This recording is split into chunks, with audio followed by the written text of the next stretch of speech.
Hi, this is Rich Buckler. You're listening to 11 O'Clock Comics.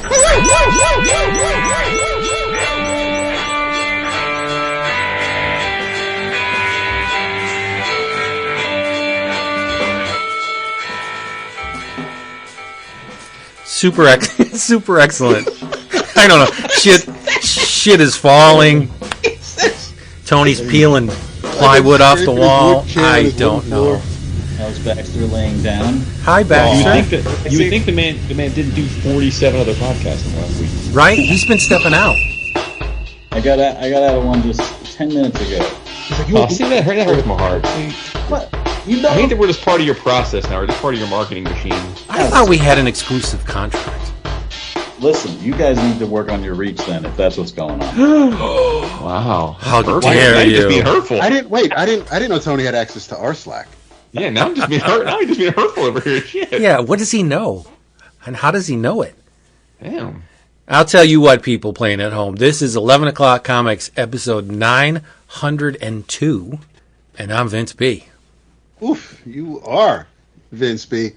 I am David A. Price. It's true. I mean, and apparently we're all nobodies, but I guess I'll still be Kill Wolfhead. You didn't. You're not You're not Wolfhead.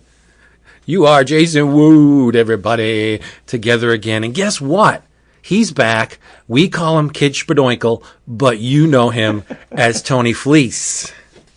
Hello, everybody. Feral and Local Man Bad Girls on FOC this month. Jesus Christ. All right, Tony, thanks for stopping by. Now we're going to get to the show. No, hey, if I had that many things, I'd be all up in it, too. I have too many things. Time to buy your summer home. Yes.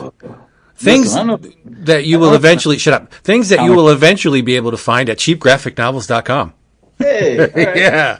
Cheapgraphicnovels.com have everything you want. The omnibus editions, trade paperbacks, collected editions, OGNs, manga, all that stuff, massively discounted. You're not going to pay retail ever again. And once you've placed your first order, because you love to save, you're smart and sexy, you will get an email saying thank you for ordering. You're going to reply to that email saying 11 O'Clock Comics sent me, and you will receive free shipping on your second order or your next order. It's amazing. Just go there, cheapgraphicnovels.com. Sorry for cutting you off, Toady, but I had to do the promo because it was a nice segue. Well, and while we're giving Max some love, congrats to him and his band on the record release coming up. Yeah, that's a great thing. Yeah, a little 2:30.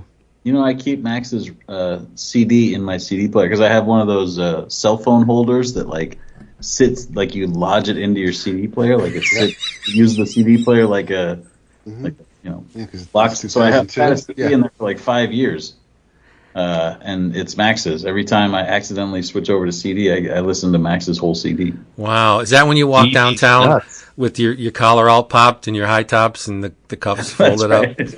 When I put on my spats and I go out for my galas that I go to. Oh, God. You're a funny bastard. You really are. We do all right. Yeah. I'm drinking. Me too. It's not alcohol, but I am drinking. Yeah. I'm drinking some blackberry lemonade. That's what I got. A seltzer or just... Flavored water. Interesting. What is this seltzer? No, it is carbonated, but minimal carbonation. And it's sold by Walmart, Clear American. It's just delicious. I buy it by the case whenever I can find it. Do you have to actually set foot in Walmart to buy that, or no? We have it delivered. Okay, that's it. Yeah, 1%er over here. Because that place is. Yeah, and 50% of the time, the person that delivers it brings the stuff to the wrong house. So I got to walk over to the other house, grab all my shit, walk it all back. Walmart employee. Yeah, I mean, that's like a 3-mile walk, given the palatial estate that you live in. That's probably why they did it. They're just like, this is the closest house, fuck it. Yeah. Yeah. All the bags have mushroom stamps on them. I don't know what's going on. What you drinking, Jason? I am drinking iced tea, actually. Unsweetened, no doubt. Well, artificially sweetened. All right. A little stevia in there, but yeah. Mm-hmm. What you got, Tony? I'm doing, so like I mentioned, we have FOC coming up. This is the weekend before we find out if I have money or not. So I have But it's the cheap kind of Dewar's. It's the cheapest. it's the $30 bottle, not the $50 bottle of Dewar's Scotch whiskey. It's more like the Triers. Wow. Yeah, Dewar Do Notters. Damn. How about you, Debbie? I've already downed half this bottle because I take a drink every time Tony says FOC. This is FOC this Monday. Local Man Bad Girls. Local Apparel. this is actually for Vince. This is 90 points from Wine Spectator. Ooh. It's Fuerza. It is 75% Monastrell and 25% Cabernet Sauvignon, and it is from. I can see it. No, I can't. Wow, it's imported by some people in New Rochelle, but it is.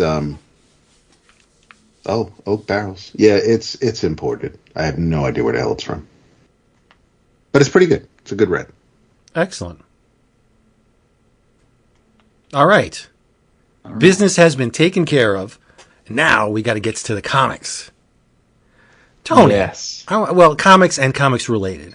Tony, what's up with this Comics One thing that you stiffed us for? ComicsPro. I missed out on the. First of all, congratulations on 900 episodes. Very proud. Appreciate you. Said in the message that I left. Clearly, you wish we had more reach, but that's cool. I do too. It's nice to not have to do a million of these things. You used to go on kayfabe then. Oh yeah, make sure you wear your sunglasses so you can look like a real sure. tool.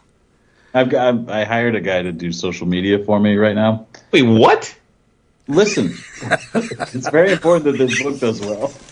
Wait, let's pause for the cause. I have questions. Yes. How does one find said person, and then what is the going rate for a social media manager for a independent comic book creator? Well, here, let me tell you. It's a buddy of mine who's a retailer, and he's been doing a lot of his own social media outreach, and he's been doing pretty good with it, and he wants to start to lean into doing it for books and creators and stuff, and so he's taking. Will do it for us?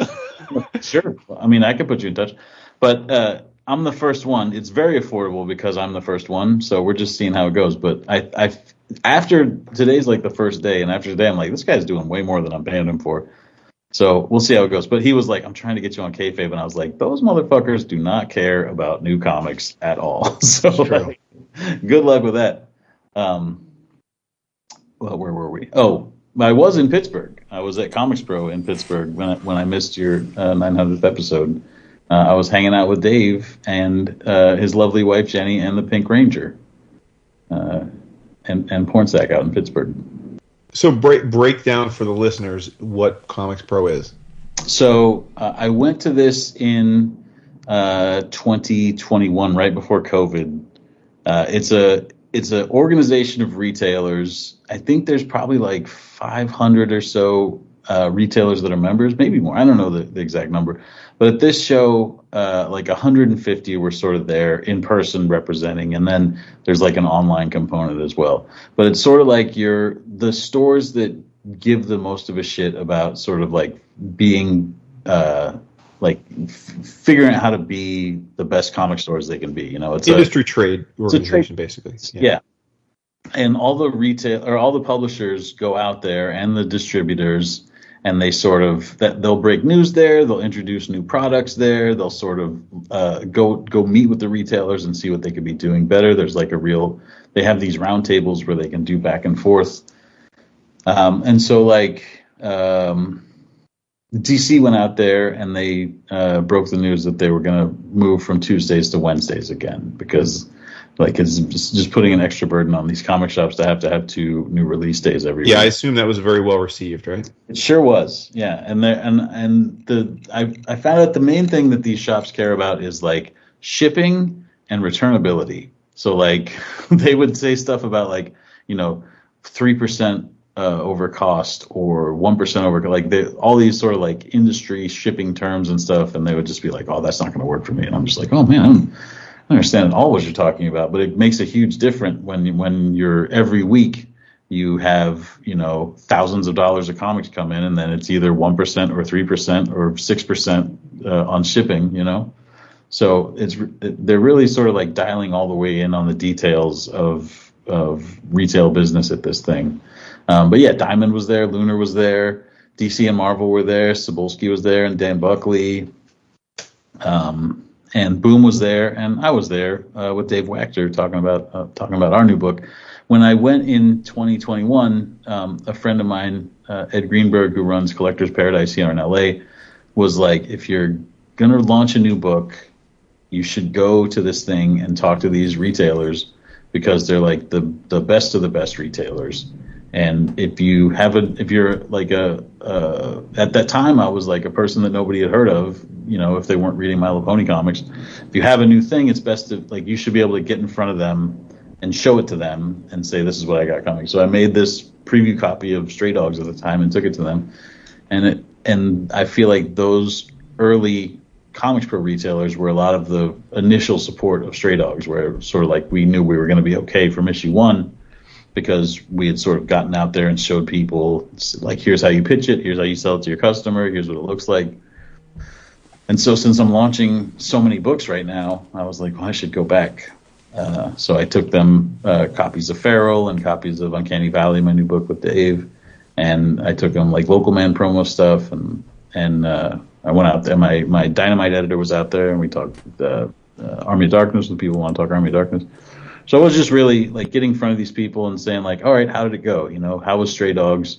Are you ready for more? And hopefully they're ready for more. Although I'm in a real sort of like question mark stressful time right now because they all seem ready for more, but the comics market is so different right now because people are back at work and there's not checks and all the numbers are. I mean, I've sort of been here the whole time watching the numbers go down with, like while we're making Local Man. So I'm just like, really hoping to launch this book Feral high enough and Uncanny Valley both high enough that we can do as many issues as we want to do. It's weird times in comics. Mm-hmm.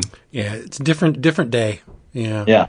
Well, So, I mean, how many independent, like, how many creators are there? Like, because I know you mentioned a bunch of publishers and you, but like, are there, other creators that we would know also there, like, pitching their stuff, or are you kind of an outlier?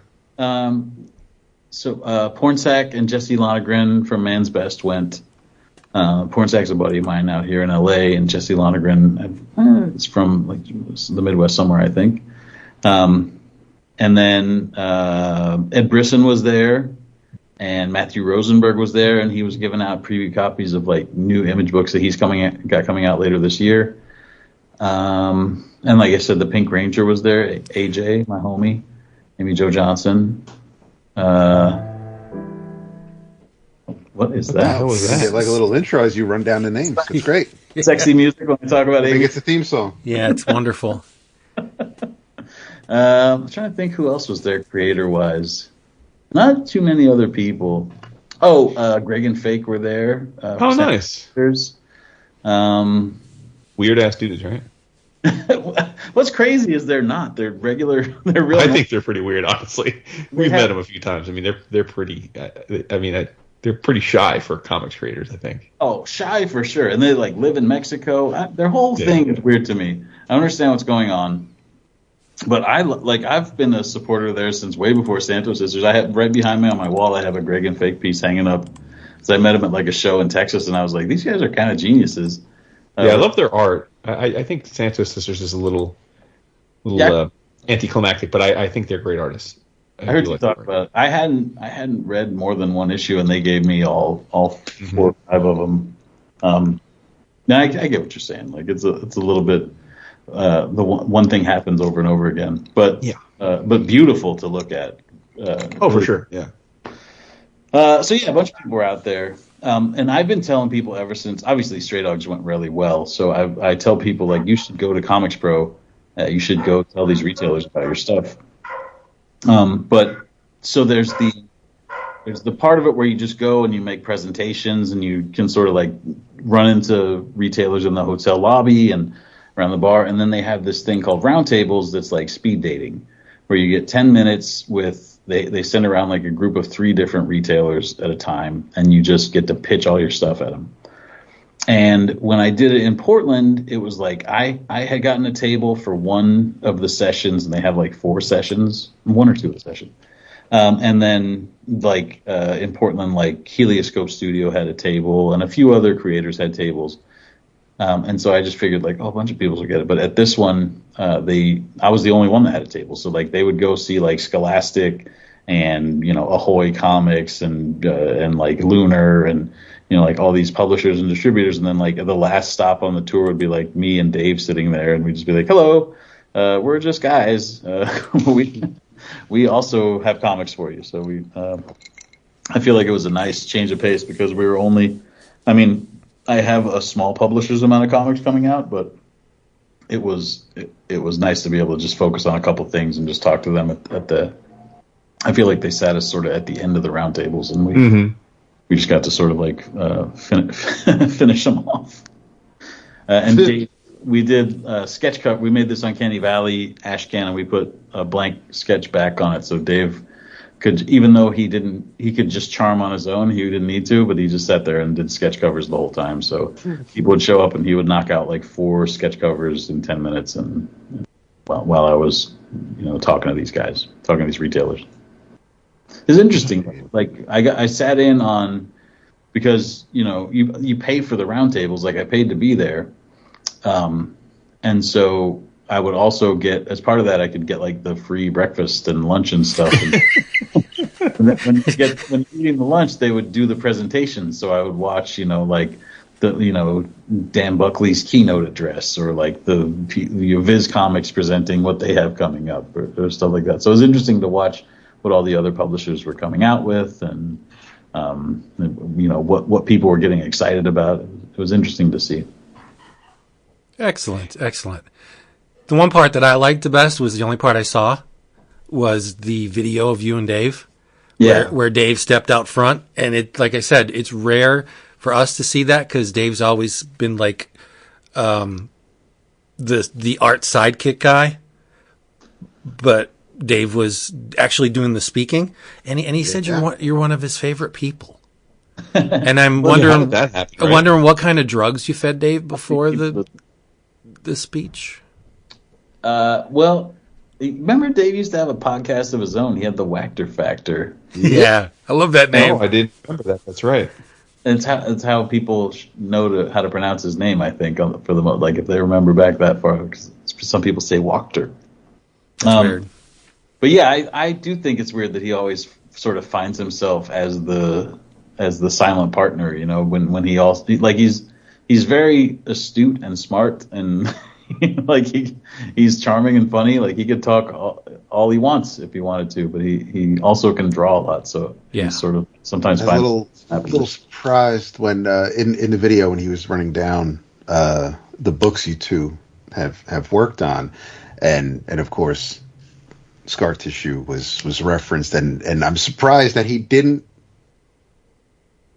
end it with "it's not a superhero comic," because that's the one thing whenever anybody would bring it up, whether it's on the old CGS boards or even at conventions, they'd see Scar Tissue, they'd see that first issue with the Superman pastiche, and everybody just assumes superhero, and he'd be adamant it's not a superhero comic. It was the second line. I love that about him. Yeah. Well, yeah, that is strange that he didn't bring up the old Scar Tissue tagline. I thought it was interesting that he didn't bring up that we did Tell Him Johnny Watt is Here together. Oh, yeah. Oh, that's right. Comic. Yeah. I feel like that was a good thing to leave out, probably in front of everybody. Get our YA comic. You may remember when we did a porno comic together. Yep. Friend of the show, Christina Merkler, former president of ComicsPro. Yeah, she was out there. She pulled Dave aside because her and Dave know each other from the CGS. Mm-hmm. Yeah. Well, Lunar. I mean, she owns Lunar, so.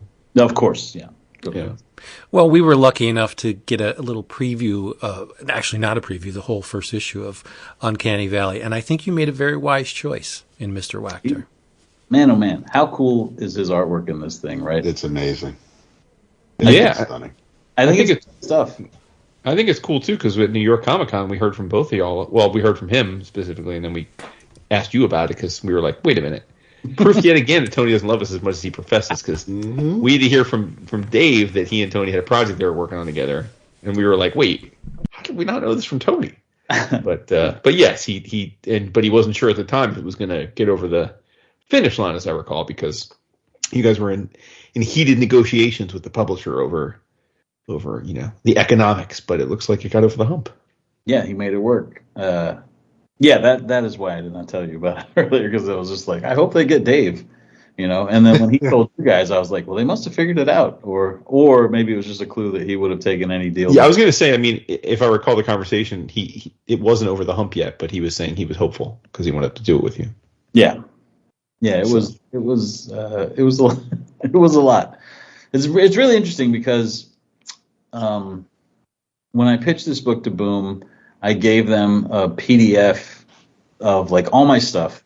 Like it still has Stray Dogs in it, and like Jeff Steinberg and like all my creators. It's what I would like. My agent had, my manager has it, and you can send it around to people. Just show like this is the kind of shit this guy thinks up, But it had Uncanny Valley in it, and it was just text, and it had like a little logo. But it's this idea that I've had for a long time.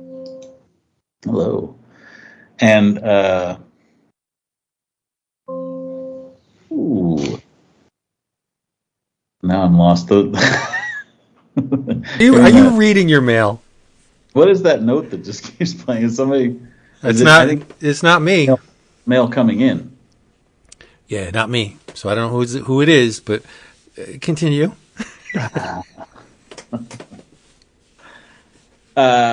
So I showed Boom the PDF, and they were like, this sounds cool. Let's do this one. So they picked it just based off a paragraph and like a little fake ass logo that I had made up. And so then it was like figuring out what the artwork looked like in it. And they were sort of leaning, when they were first looking at artists, into a real cartoony space. Like they were like, well, this is a cartoon book. They kept really cartoony people at me.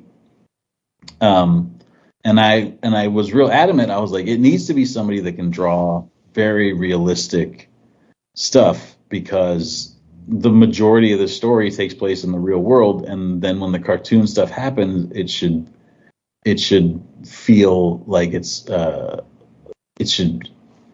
should feel like a shock when you see it. There should be a juxtaposition, is what you're saying. Yeah. Thank you. It should feel like a juxtaposition. It should be a shock to see a cartoon standing here next to this clearly real boy and his mom in a real place. And so I had talked to Dave about doing it. You guys watched that video I posted, but I talked to Dave about doing it like 10 years ago, and I said, like, what if you did this and you just drew the real people, and then we would have, like one of my friends from My Little Pony or me or somebody would do the cartoon characters. And he was like, that sucks. I don't want to do that. That sounds boring. Like, just draw real people and then somebody else gets to draw the fun stuff on top of it. But I've been watching Dave, and I've been reading his books this whole time, and I was like, I bet he could do the cartoony stuff too. So they were pitching me all these like very cartoony artists who are great, but just like, this needs to look like a certain kind of thing. So I texted Dave. I messaged my editor and I said, what about Dave? And he was like, if you can get him. And I was like, I bet I could. So I texted him and I said, remember that thing we talked about? Could you just do the whole thing? And he was like, yeah, easily. Because he's an artist, And so then that's when they went into negotiations. So it was a matter of like, first, did he want to do it? Do you think he could do it? And then it was a matter of like, could they pay him as much as he would make, working for Marvel or whoever else? That's really why it's like why this book is a boom, is because I needed somebody to pay for it, because it's a book that has a more complicated art style than any of the other stuff I do, because it has to have somebody draw real people and cartoon people, and it's a lot to keep straight.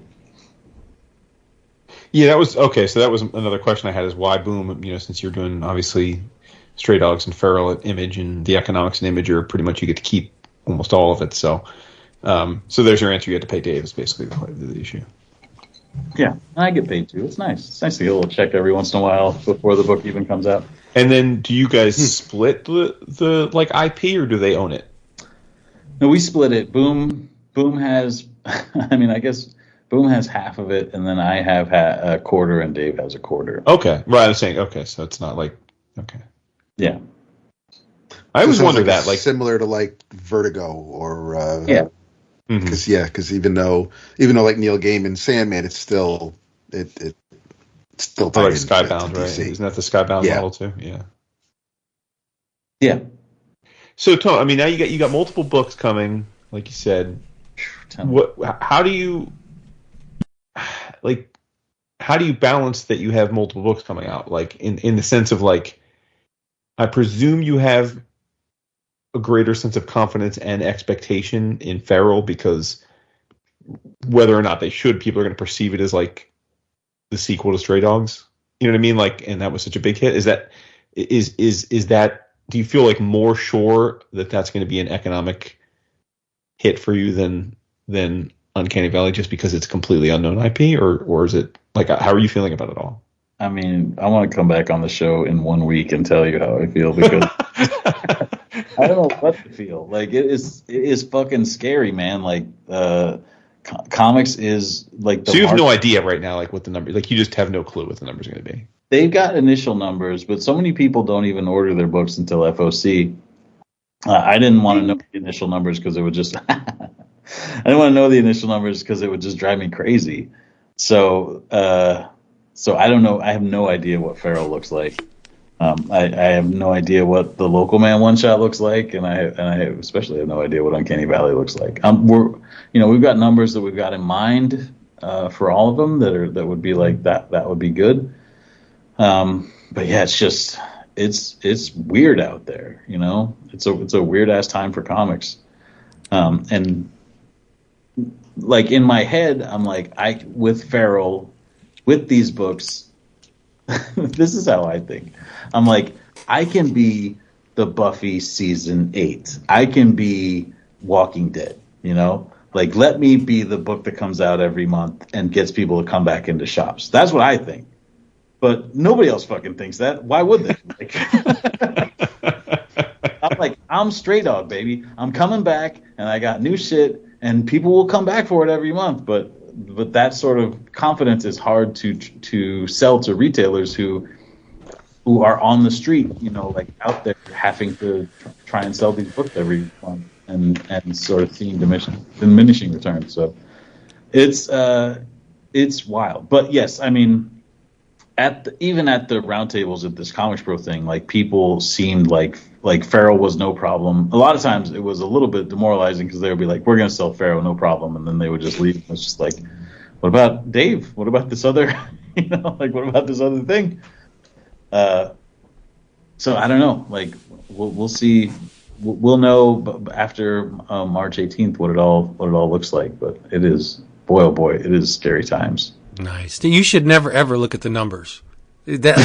Only a silly person would do that. That's why at the numbers before they're real, before they count. Right. Hashtag facts. Yeah. Mm-hmm.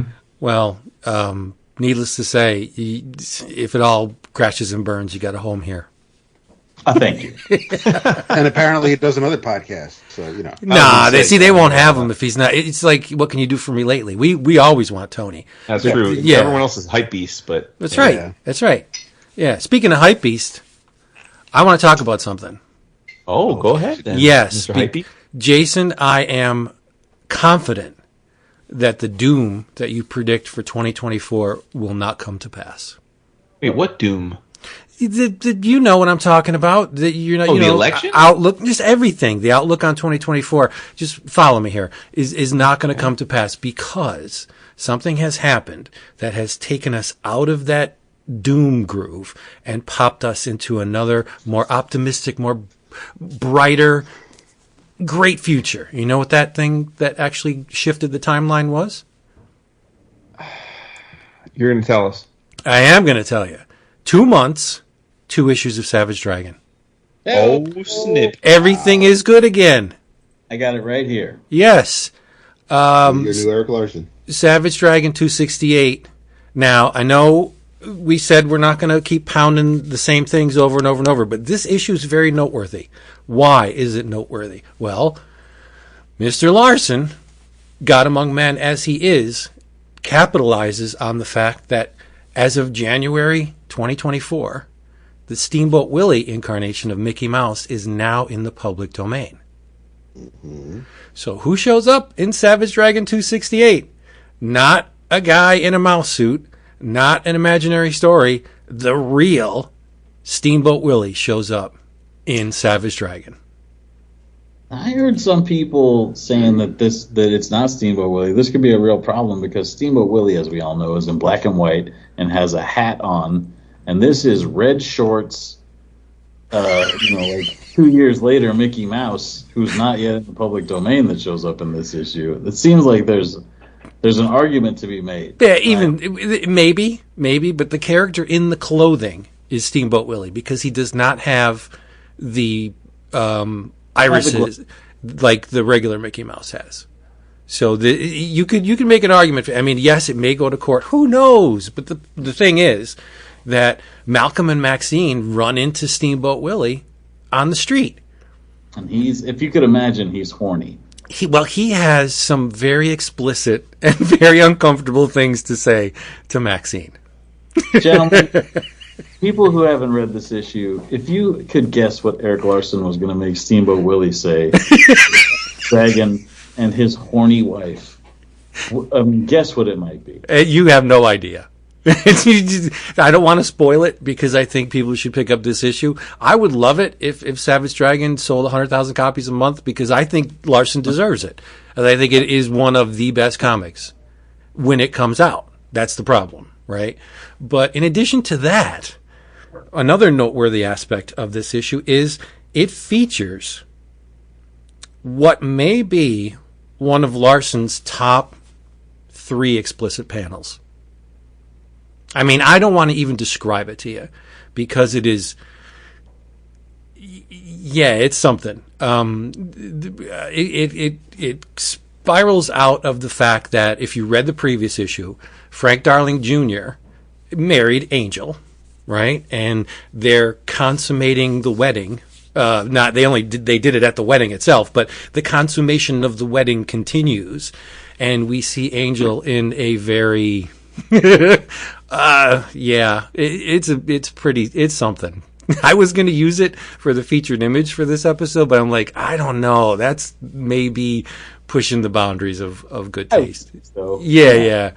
I don't want to drop any spoilers, but something happened to Frank Darling Jr. That caused him to be this ravenous, sex-crazed individual, where previously, before the event, he was not. So if you're a longtime Savage Dragon reader, you know exactly what I'm talking about. But those who aren't maybe want to read the book, catch up on the book. I don't want to spoil that either. But it is just amazing, and it's raw, man. It is just woof. It's the ending to every great Bukkake video. The money I would pay to just be able to hang out in Erik Larsen's therapist's office, just like pretend, like hide behind a ficus, get behind some bookshelves, just hear what the fuck is going on with this guy. Right. He's just awesome. Like he could do whatever he wants. That's the beauty of Savage Dragon. You never, ever know what you're going to get within the pages of the book. I'm surprised Tony and Erik aren't boys. Are you both LA boys? He's not LA, right? I think he's like Northern California. San Francisco. Oh, is he? Oh, well, that's where Malcolm and Maxine are right now. And the kids are in they left Canada and now they're in San Francisco. I'm looking at these here images and I see Tony's point. Yeah, they don't call him Steamboat Willie either. They're like, "Hey, are you Mickey Mouse?" Oh, I thought you were talking about the Angel panel. No, I haven't seen that, but I'm saying in terms of because for those that don't know, the Steamboat Willie being public domain is a very, very specifically Steamboat Willie. It is like they do call him narrow definition. They call him Mickey Mouse, but they also call him Steamboat Willie. Okay. Yeah. There is a story to this issue too. There's a new drug on the streets called Super Juice that gives you superpowers, massive strength. And a young girl is bullied and takes the Super Juice and murders her entire pack of bullies. Yeah. Again, Erik does what he wants, right? And he's very apologetic in the letters pages. He's like, yeah, I'm going to get this ship back on track. I will. I believe him. This issue only had, usually the letters pages are maybe like 4-6 pages. This was very truncated. I think it was like maybe 2-3. There's a backup story in this issue. It's not very long, but it's Roughneck, the guy with the screws in his head. You've seen him. And there's a new super team of ne'er-do-wells called the Frankenstein Force. Pretty neat. Drawn wonderfully by it's by Rich Woodall and Mark Welser. It's really good. Trevor Rubin did the flat colors, and it's just phenomenal. But it's you blink and it's over. But it's great to read. That's another thing. Larsen always includes, whenever he can, he'll include back matter to Savage Dragon. So you're not just getting Erik Larsen, you're getting Erik Larsen and friends whenever you pick up an issue. It's worth every penny. So Savage Dragon 268. It's a milestone. Every issue is a milestone. Steamboat Bukkake. 2 months, 2 Savage Dragons. Like, what is happening? It can be nothing but optimistic now. We're going to go into the light. Cresting into the good place. I tell you, we get like 2-3 more this year. It's a lock. We're going to be all happy. Okay. Yeah. I'd like to hear it. Whenever I read this book, I always think, I think I'm a horny guy, I'm just like a regular, testosterone-filled, horny American young man. And then I see this, I'm just like, Jesus Christ, this guy is horny. Yeah, he is. He takes every opportunity to show Angel's panties, or she frequently has nip slips when she's fighting, and he's done that with almost all. Like Dart, he used to love to throw Dart into the mix because Dart's costume is just tailor made for that kind of stuff. Yeah, hey, I love it. Do what you got to do, man, because you do it really well, better than almost everybody. It makes me feel like I need to be hornier, I guess. I can help with that. Oh, There you go. What else do we have? Jackalopes. Okay. It's wonderful how I get the dead air when what do we have? Jackalopes, take 2. well, listen. Yes, my God. No, do we have to give you the dead air because you were so desperate to not have the dead air? What are you talking about? You gave me the dead air. I know. I said we had to give you the dead air because you were so desperate to not have the dead air. If I'm going to be honest, I feel like we jumped into talking about Savage Dragon, which I was very happy that existed too. I have it, sitting right here with me. But we didn't really even talk about what fuck Dave did in Uncanny Valley. Let's go. God. Me. Oh my God. Give me that microphone. Are we saving that for the next episode this week? We could, but you could talk about it now if you want. Is that what's happening? To tell you the truth, I don't know what's happening. It's true. I'm adrift. It's an absolute free for all. I forgot to turn off my Do Not Disturb. Which disturbed. Disturbed everyone. We can talk about it next episode. I'm sorry. I forgot we were doing too. Yeah. You also forget what day we record, what time we record, what our names are. You forget a lot of stuff, but that's okay. Get into that. We love you. I knew exactly that it was, what's the day, Thursday? Yeah. Thursday, February 29th, the leap year. That's true. It's leap day. Oh. Happy birthday, Superman. Yeah. Oh, word up. Oh. He's looking good for his age. Yeah. Well, What Vince, else? who was I to start the show? You were Kill Wolfhead. And who is Kill Wolfhead? Oh. Or what's he from? Jodorowsky's Incal. Yes. So last week we talked about my enjoyment of the Jodorowsky Best stuff. And then between last week and our recording tonight, I, like I'm sure many people, rewatched Dune Part 1 in anticipation of seeing Dune Part 2 here this weekend. And I was just like, man, like I'm all about this Jodorowsky sort of vibe. Let me crack open this Incal finally. I've only had it on my shelf for a decade. Let me get this going. And not only do I have the Incal on my shelf for a decade, I have 3 different versions of the Incal on my shelf. I had never read it because I have sickness. But I finally did it, man. I finally checked another classic off my list. Are you excited for me? You don't sound very excited, Vince. I gave you I dead think we're air. waiting to hear Yeah, about I gave you dead air. Nice. Of course I I see, I am. see. Of course I am. What you Yes. Listen, this is one of those books that I don't remember when this was, but it was very early when we were doing the show. And the first collection, the yellow hardcover, was first released. And I remember it was one of those, like, it just caught wildfire. Everybody didn't pre-order it, but then they decided they needed a copy of it. And it was like this hard-to-find thing for a minute. And then since then, they've put out, subsequent reprints of it. And then this most recently, they put out a like an all-black slipcase cover version. But, you always run the risk, right, of... Because even though we've collectively read a ton of stuff and many of the things people would consider all-time great comics, there are inevitably works that are white spaces, right? We've talked about that. Like there are things that we just haven't read, even though we know we should have, and we know that they're great and they have great reputations. You just never quite connect to make the time to do it. And the Incal was certainly at or near the top of the list for me on that. But with that comes the risk of it's so beloved and so renowned that you kind of worry if you wait as long as I did to read this, that like, what if it doesn't vibe with you? What if you don't like it? Right? Like then what? Like, I guess you could read it and then just never bring it up that you read it, right? Fortunately, that's not what happened here.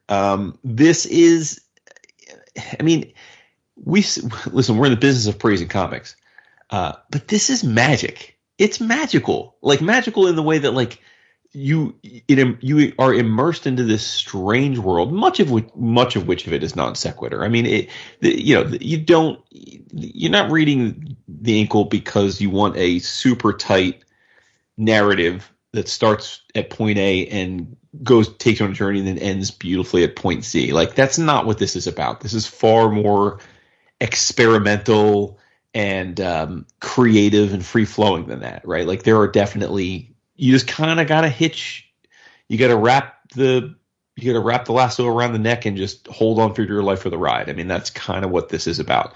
But the ideas and the visuals that Moebius lays down in this, it's so stunning because, I mean, as you guys know this already, but maybe for people that don't, so much of the visual voice that Moebius lays out in this book went on to inform so many of the particularly cinematic like tent poles of our lifetimes that are like at or near the center of geekdom, like the things that people hold dear from Star Wars to, like The Fifth Element to, like, there's so many things that you see in this book which came out before all that stuff, and you're like, oh damn, you're like, okay. Bit of history. This was originally published in Metal Hurlant from 1980 to 1988. It was serialized. There's been a grip of other Incal stuff after that, but the Incal proper, the stuff that I'm talking about tonight, was from 80 to 88. Now, I don't remember. Did you, Dap, or Vin, did you guys read this as it was coming out, or did you read it like, I don't know, when did you first consume it? I read the Marvel versions. Okay. Yeah, I am pretty sure. Actually, I don't think I even have a copy of it. I don't know. I never read it. I don't remember if I scored it maybe on a Humble Bundle. I don't think I have a physical copy, but I haven't read it yet. Yeah, Epic published it. They were the first. Oh, okay. Yeah, they were the first stateside publishers to get it, and then it was repackaged by Humanoids and published as single issues. Then it was collected. Like there's been a bazillion different. It is the largest selling graphic novel of all time. Over Watchmen? Yeah. Wow. Okay. Because it's not only stateside; it's worldwide. So right. Yeah. So, I mean, it would be silly in a segment on our show to try and encapsulate exactly everything this is about. But at its heart, it follows. I mean, if there's a single protagonist, it would be John DeFool, who we talked about a few episodes or a month or two ago because Vince brought him up, or he was in another book and we were talking about how he was the main character in in the Incal. He's the star of the Incal in the sense that he's kind of the person we follow on their journey. He is a low rent private investigator who is through no planning or fault of his own is just brought into the center of this crazy cosmic metaphysical spiritual journey, which is to say he gets into possession quite by accident of the Incal, which is this it's represented in most of the book as like a little gemstone, but it's this incredibly super intelligent, almost godlike entity, AI, if you will, I guess, before its time. But he gets he inherits it or takes possession of it, and that just brings him on this crazy adventure where there are different groups who are interested in also acquiring it for different reasons, and he ends up, which, I love getting a band together. Much of this book is about getting the band together, and it's people like it's himself. He's got a concrete bird, a seagull specifically, that is his sidekick, and he's a snarky motherfucker named Depot. You've got these two super hot, like Moebius, of course, super hot sisters named Anima and Tanata. And they do plenty of banging, including John DeFool. You got the Meta Baron, who goes on. There's lots of comics that go on about Meta Barons after this, and he's like your badass, action hero guy. And he's put on the quest initially of finding John DeFool and killing him, but he quickly becomes his ally. And then there's a Soloon. I don't know if it's Soloon or Solune. I'm not sure how to say the name, but he is. They are actually trans. They're referred to as the merger of the male and the female in this book, which plays a big role in that. And it's they're a child. They are believed to be the son of the Meta Baron and Anima, but then we find out, spoilers, over the course of the book that John DeFool is actually the father, biological father. And then there's Kill Wolfhead, who I was at the beginning, who is this anthropomorphic wolf mercenary. He's humanoid, but he has a wolf features and a wolf head, kind of like a werewolf, giant werewolf on like a He-Man Masters of the Universe werewolf kind of looking creature. And they go on this crazy adventure, man. And again, like the whole thing is that, for as interesting as Jodorowsky's ideas are, where he tries to bring all of these concepts together about cosmology and magic and spirituality and science, and a lot of it is pretty intriguing, if not necessarily logical. I mean, it's all about Moebius, man. Like, the stuff he does in these pages, it's incomprehensible. I can't describe it with words. You just have to see it. I mean, it's just, I spent many hours on this past weekend reading this book, and I just found myself just holding the pages open and staring at them instead of, which is often the case, which is just flipping to the next page quickly to continue the story. I mean, there are some pages in here that are just, I don't even know how to, they're magical. It's ridiculous. The man is just an all-time seminal talent, and able to give life and passion to these, frankly, pretty wild ideas that Jodorowsky was laying down, So, and I have to say, I did appreciate that we go on this journey, and then you hold on for dear life, and at the end there is a conclusion. Like there is a conclusion. You can read the Incal and never read another Incal verse, Jodorowsky verse thing, and it's perfectly satisfying. But it's magic stuff. I mean, we could probably we could do 2 books of the month on this and really get deep into it. It's worthy of that. But easily, yeah. But for a 5-10 minute little chat, I mean, the bottom line is it absolutely was worth the effort. The juice was worth the squeeze, and I'm not alone, I know, and many of us have a copy of the Incal because of these different collections that have come out, and I know a lot of us haven't dove in, and you need to dive in because it's absolutely worth it, and definitely lived up to the massive hype.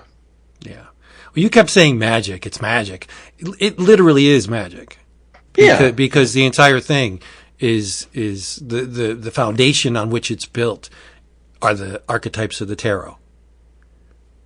Because Jodorowsky loves the tarot, and when your main character is called John DeFool, that should be a red flag that there's something else going on here.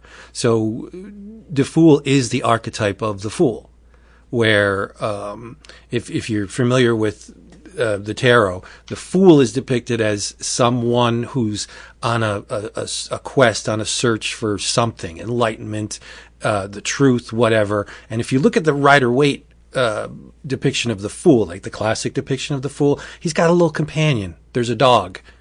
And the whole thing is the dog is more aware of the impending doom in front of the fool than the actual fool himself. He's unaware of his surroundings because he's searching for something. And the dog is like, yo, bro, you're about to step over this cliff. Well, Depot is the dog in the fool card. And you can go down the list, all the archetypes of the different characters, like Saloon is the moon and the sun, trumps. I don't want to get into it because we don't have a whole lot of time. But yes, we should do a book of the month on the Incal because there's just too much to cover in a lousy 10, 15 minutes. You can't do it. Especially where it's the stuff that sprung from the Incal, which is like the Meta Baron. The Meta Baron's colossal. That series has been going on forever, and it all comes out of the Incal. It's nuts. It is on the, since we already have this year's books picked, it is on the docket for next year. Nice. Maybe we'll do like more than one. Who knows? Depending on how far we get. It's one of those books that is worth the deep dive, but it almost mandates. You just can't gloss over it. Yeah. It's like so stupid. But nice job in just bringing it out there, but that's just the tease. Like you showed a little bit of leg, we got to take the skirt off. Well, I'll finish it with this because, I mean, again, I know you probably know this already, but I found it interesting because years ago when that Jodorowsky Dune documentary came out, which we talked about on the show back probably 12, 13 years ago, I highly recommend it to anyone who hasn't seen it. But the Incal was his response to that because he had gotten set to make Dune, and obviously they ran out of money famously. And had to scrap the whole thing, and then he took many of the ideas he had planned for his version of Dune and brought them into what then became the Incal. Yep. So it's like this very crazy connectivity, right? Where like a failed Doom vision leads to the Incal, which then inspires much of the things we've seen in Star Wars, and he even sued Luke Besson for The Fifth Element for stealing his ideas. Oh, it's real close. Yeah, The Fifth Element is very close. Absolutely. So, Blade Runner. I mean, if you think of the cityscapes in Blade Runner or Fifth Element, or in particular like the Star Wars prequels, I mean they're just straight out of Moebius's line work. I mean, it's just it's entirely possible that they would have come up with similar looking ideas. It's not like Moebius patented the idea of streamlined spaceships and flying cars, but just the whole visual aesthetic, you're like, okay, bro, like you're storyboarding Moebius. Yep. And that's cool. Like, why shouldn't you, right? You should. I mean, he's a genius, but yeah. Yeah. Good job, Jason. Thank you, dude. Yeah, I'm happy. Legit. I love Lynch's Dune, but it would be really cool to see what Jodorowsky would have done with it. Definitely, I agree. For sure. Yeah. I figure plus if we hold it off till next year, I'll finally end up finding a copy, and we'll be able to read it.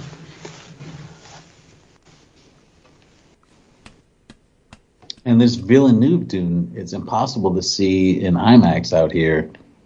We're trying to go see it this week, but my buddy was like, "Oh, I booked tickets for it 3 months ago in IMAX. You are fucked." So we got tickets, but we live in the burbs, so.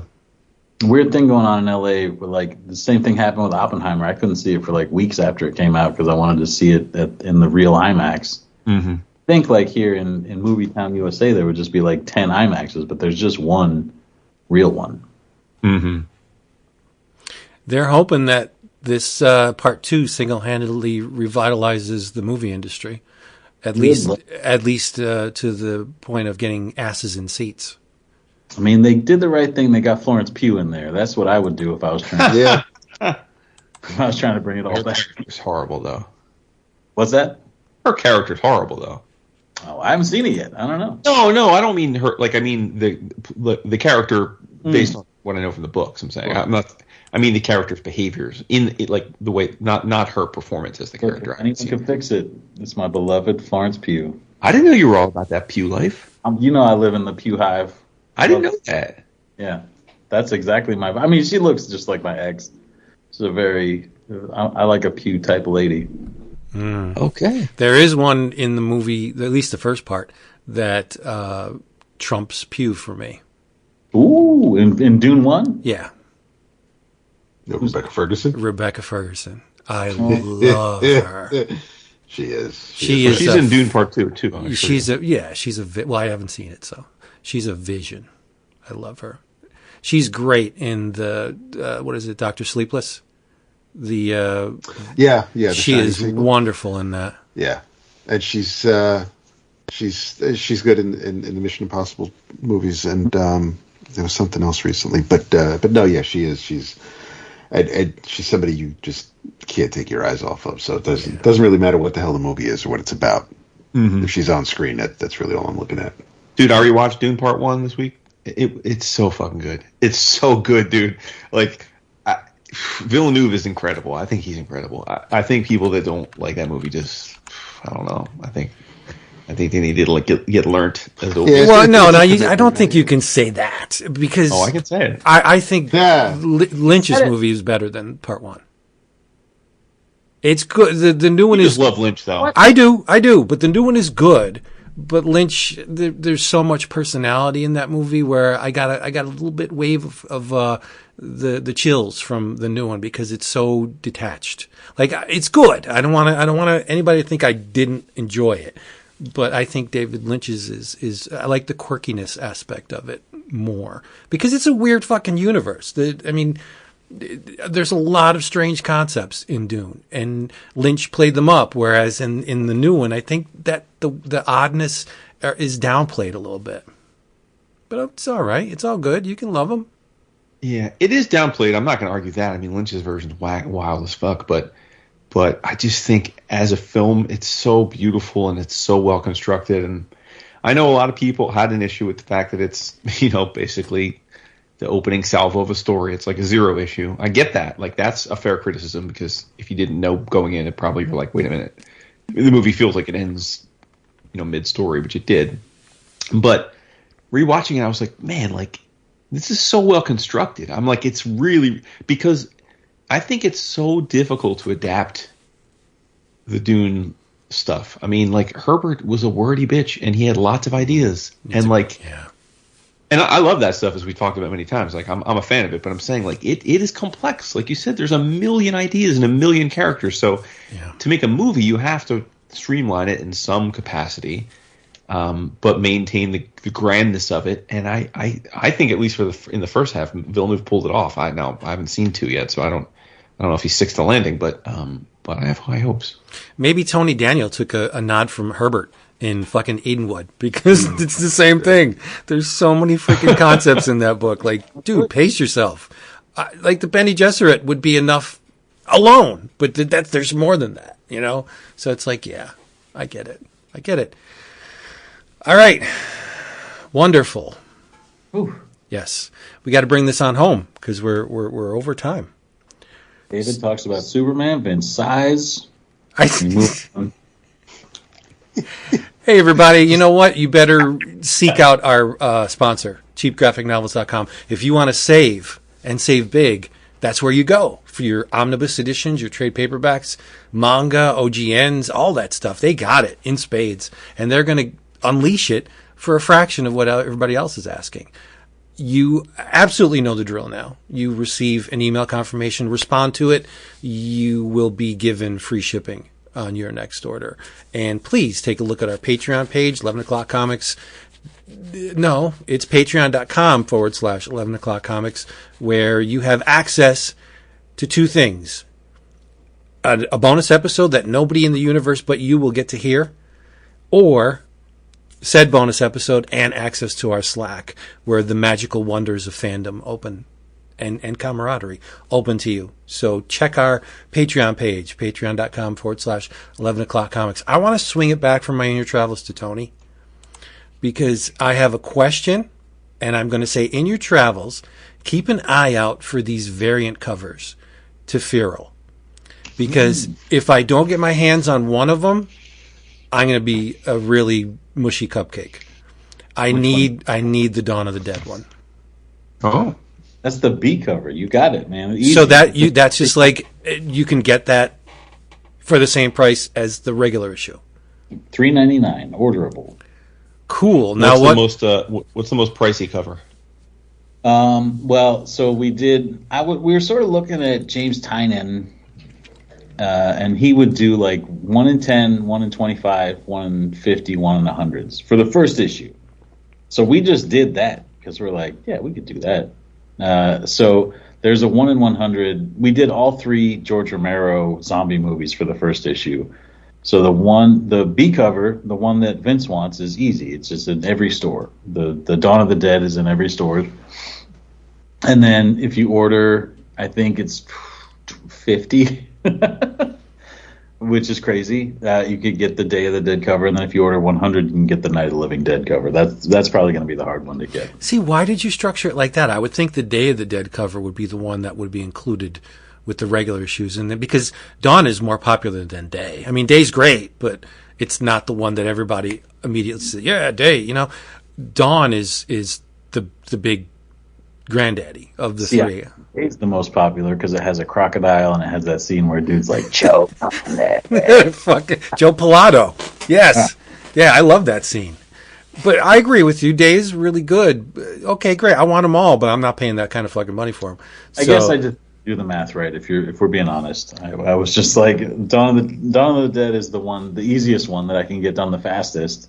And then Night of the Living Dead was the hardest, so I got that done the last one, and that's the hardest one to get hold. See, you may be an evil genius though, because maybe the Dawn will sell regular copies.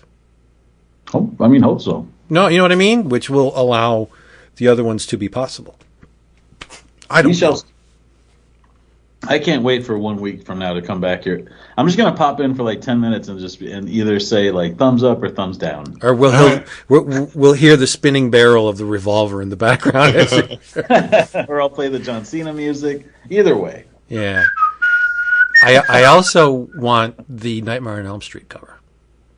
That's issue 2. That's also orderable. I've made this very easy for you. Good news. Excellent. Thank you. Because it's all about me. You know what we just announced on social media, the Jenny Frison cover for issue 3. Those are all, so we're doing this 1 in 25. There's like we call it like the cat lady variants, where we got like a lady who's dope at drawing comics to draw our cats. And the first one was Sweeney Boo, and then we got Sophie for issue 2.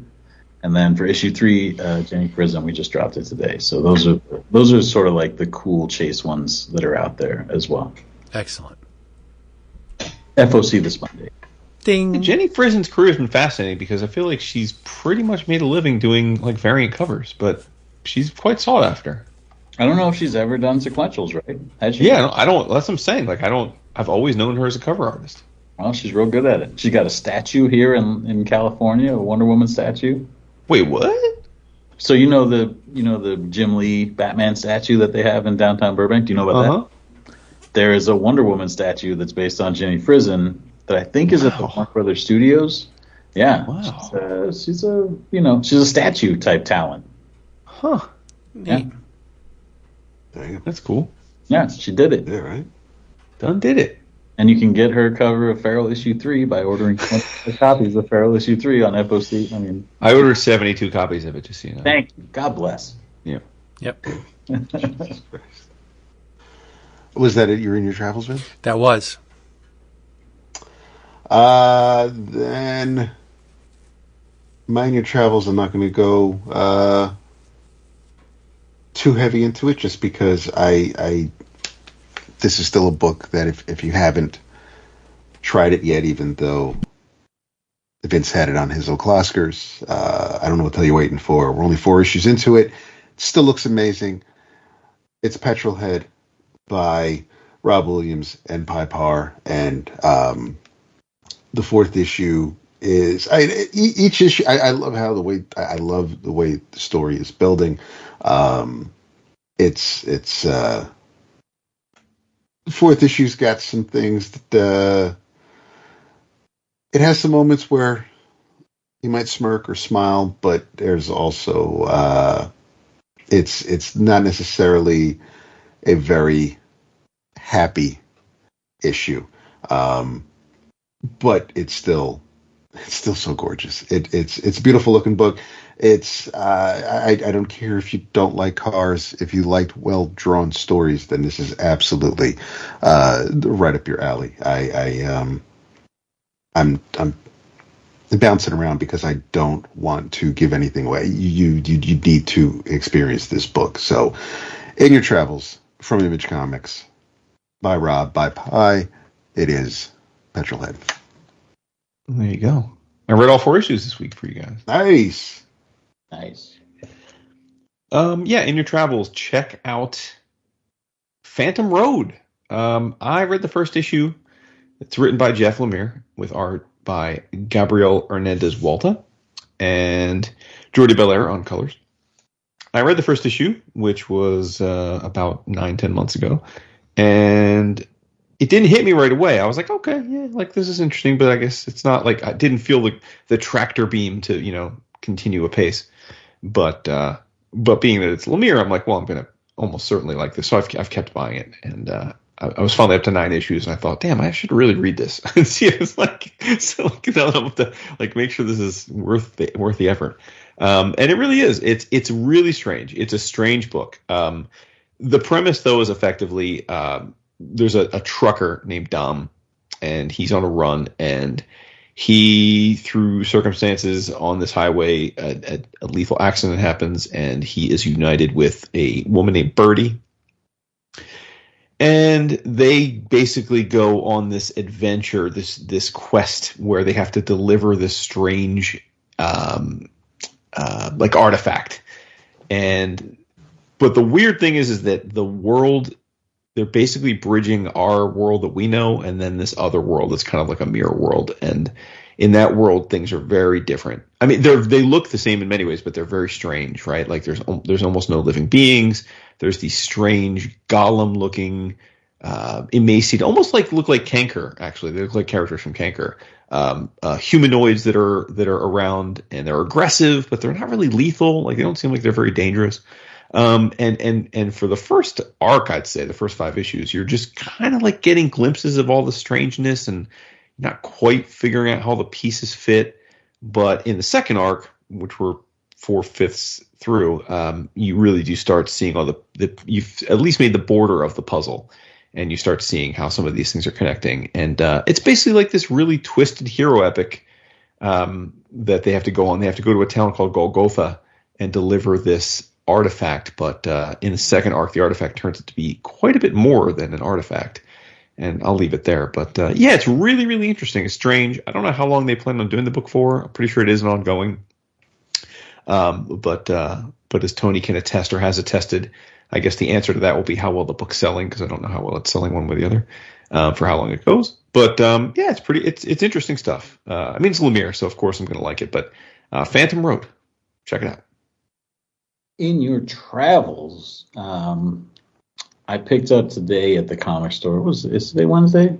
No, today's Thursday. Yesterday at the comic store, I picked up Dwellings #3, which has already won Oscars. You've already heard plenty about this book. But I'm just so impressed when a comic book a cartoony comic book can make you feel non-cartoony feelings, it can make you feel real dread, real uncomfortable feelings, real fear. And so I'm just so I feel proud is the wrong word, but I do feel like, look at them fucking go when I read something like this. See somebody cartoony succeed in doing something scary like this. I mean, it does make me proud. Fuck it, I'm proud. Oh yeah, this is cool to see. Jay Stevens, Dwellings #3. I got the second printing because apparently I must have been away from the shop when the first printing came out. So yeah, check that out in your travels. Well, there you go, people. Thanks to Tony for joining us on this here thing. You may hear from him again. Maybe. Who knows? Depends on how he feels. Next time. Yes. Get yourself to a comic book shop, buy some comics, read them, talk about them online, and just live your life and enjoy it because it's awesome, right? Say goodnight. I don't have anything queued up because I got all discombobulated. Oh, wait, you could do that. Say goodnight. Is that a Jewish harp? David. Good night. Sounded like a Jewish harp to me, Tony. You sound stressed out about this shit. I was drunk as shit on you guys' show. Hey. We're out of here. Tell them you love them. We love you so much. That's it for that one.